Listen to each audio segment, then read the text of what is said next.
Yani why the Prophet ﷺ denied Fatima radiallahu anha this servant. So imagine a daughter showing her father her hands, and he obviously is going to feel pity, as the book says. But he taught her Surah Al-Ikhlas and Al-Falaq and Nas. And some people might say, but this is like harsh, Wait a second, this is a harsh thing to do. But it's not a harsh thing. He was trying to teach her al-ghina. Allahumma inni a'udhu bika, Allahumma inni as'aluka al-huda wat-tuqa wal-afafa wal-ghina. Al-ghina, as I said, the scholars used to say, al-ghina means you are self-sufficient. You don't depend on anyone. You depend only on Allah. When a person depends upon Allah, subhanallah, he knows that Allah descends in a manner that befits him, the third part of the night, lower sky. So that's why they pray tahajjud. That's why the Prophet ﷺ said, to connect it to another hadith, وَشَرَفُ الْمُؤْمِنِ فِي قِيَامِهِ اللَّيْلِ and the honor of the believer is in his night prayer and not relying upon anyone. Not relying upon any other human being. And there's no contradiction. The Prophet ﷺ is not trying to teach Fatima that, I don't care about you. No, he loves her more than anything. The Prophet ﷺ would not stand up for anyone except for Fatima radiallahu anha. Okay, you have to understand that. Okay, the Prophet ﷺ did not stand for anyone except Fatima radiallahu anha. He loved her. But he's trying to teach her and the rest of the women of this ummah to not depend upon maids and upon helpers and servants. Is it haram? No, the Prophet ﷺ himself had a servant, Zayd, Anas, and. So a lot of people, when they look at these things, they don't understand. There's no contradiction. The Prophet ﷺ is contextualizing and making something, is teaching something amazing. I don't want to say it's almost, but he knew what would happen. He knew when the people rely too much on these things and that there's a danger, and this could be disastrous, and I'm going to repeat it again, disastrous. It's not haram. Who says it's haram? A'udhu billah. You can take a maid, you can hire her, you can pay her. There's certain limitations, restrictions, but not haram. To pay someone to clean your house, to cook your food, and all that. It's done all over the world. It was done all over the world. The Prophet ﷺ himself did it. But here he's teaching us something very important. He's teaching it to Fatima because I think he hoped and he wanted women to take that example of Fatima. Now, all women will not have a maid. That's not what I'm saying, no. But he was making a point. Fatima is one of the best women in this dunya and in the akhirah. Radiallahu anha.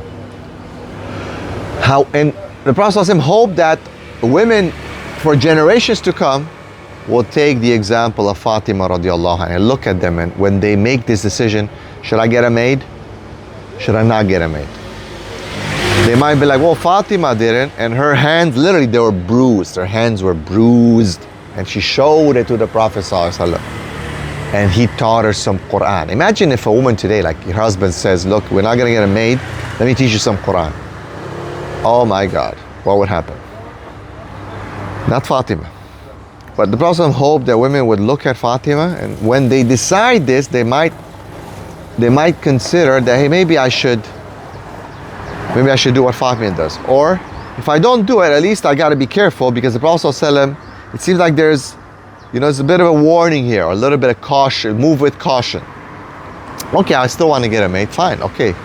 Move with caution, right? Be careful. Don't rely fully on her. The Prophet ﷺ is teaching Fatima tawakkul upon Allah subhanahu wa ta'ala and al-ghina. Allahumma inni as'aluka al-huda wa-tuqa wal-afafa wal-ghina. Al-ghina, the ulama say, not relying upon anyone. Well, this maid can leave you or something happens. What are you gonna do? You're gonna know nothing. When we look at the culture that's been in the Muslim countries today, with the maid culture, brothers and sisters, the children are being raised by maids. The children are speaking Tagalog and Hindi as opposed to Arabic. Wallahi, wallahi, or English.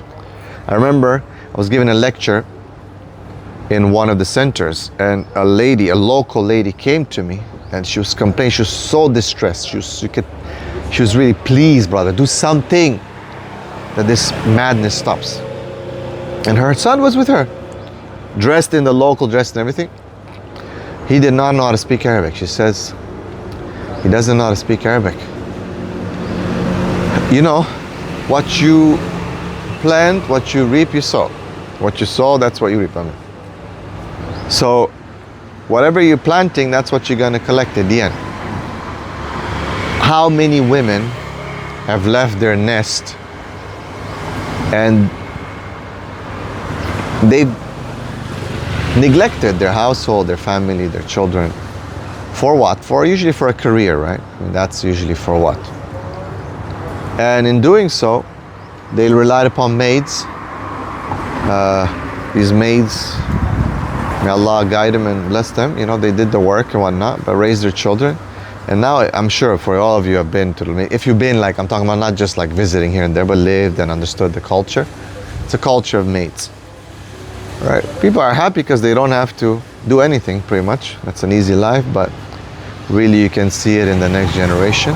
Not all, of course, because some have found that balance. Okay, I get a maid, but I'm not gonna like be hands off 100%. I'm still gonna be there. I just need some extra support.